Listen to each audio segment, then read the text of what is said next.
আরে তো কড়াইশুঁটি ছাড়িয়ে করবে কি গো?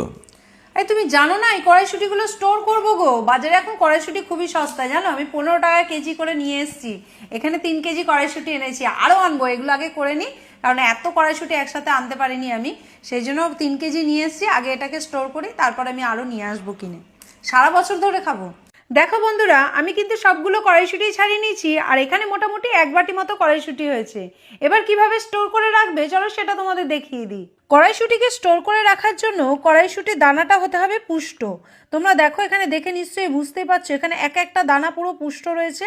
এই ধরনের কড়াইশুঁটি কিন্তু স্টোর করে রাখার জন্য খুব ভালো, কারণ এগুলো আমরা সারা বছর ধরে রাখবো, তাই এই ধরনের দানাটাই আমাদের প্রয়োজন। এবার এই কড়াইশুঁটিটা যেহেতু 1 বাটি, সেই জন্য আমি এখানে অর্ধেকটা অন্য বাটিতে ঢেলে নেব। আমি হাফটা এই বাটিতে ঢেলে নিয়েছি, আর হাফটা এই বাটিতে রেখেছি, যাতে আমাদের কাজটা করতে সুবিধা হয়। এবার আমার হাতের মধ্যে নিয়ে নেবো সর্ষের তেল। খুবই সামান্য পরিমাণ একটুখানি তেল নিয়ে নেবো। দেখে তোমরা বুঝতেই পারছো যে এখানে হাফ চামচের মতো সর্ষের তেল নিয়েছি। আর এই তেলটাকে পুরো কড়াইশুঁটির মধ্যে আমি ভালো করে মাখিয়ে নেব। তবে তেলটা লাগানোর সময় তোমরা কিন্তু খেয়াল রাখবে কড়াইশুঁটিগুলো যেন কোনো রকমভাবে জলে ভেজা না থাকে। একদম শুকনো কড়াইশুঁটিটার উপরে এইভাবে তেল মাখিয়ে নেবে। খুব ভালো করে তেলটা লাগাবে, যাতে এক একটা দানার মধ্যে তেলটা লেগে যায়।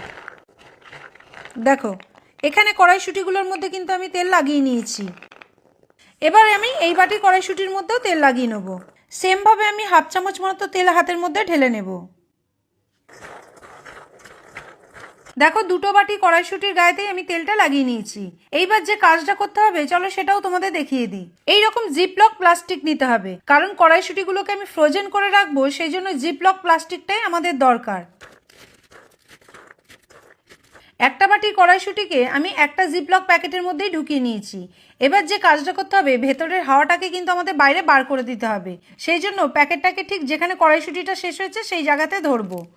এইভাবে ধরে এরকম করে হাওয়াটাকে বার করতে করতে আমি ওপরে উঠব, আর এখানে জিপটাকে আটকে দিতে হবে। দেখো, জিপ লকটা আমি করে দিয়েছি। তো চলো সেমভাবে আমি আর একটা প্যাকেটও রেডি করে নিই।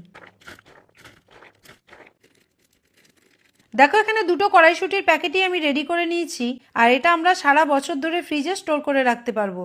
তবে তোমাদেরকে বলে দিই, যদি এই ধরনের প্যাকেট না থাকে তখন তোমরা কিভাবে কড়াইশুঁটিটাকে রাখবে। এই ধরনের যদি এয়ারটাইট কন্টেনার থাকে, তার মধ্যেও কিন্তু তোমরা কড়াইশুঁটিটাকে খুব ভালোভাবে স্টোর করে রাখতে পারবে। এবার এই কড়াইশুঁটিগুলোকে আমি ডিপ ফ্রিজের মধ্যে ঢুকিয়ে রাখবো। যখন আমার প্রয়োজন আমি তখন বার করে এগুলোকে রান্না করব। তো দারুণ না এই আইডিয়াটা? বন্ধুরা, কেমন লাগলো তোমাদের আজকের এই নতুন ভিডিওটা? ভিডিওটা যদি ভালো লাগে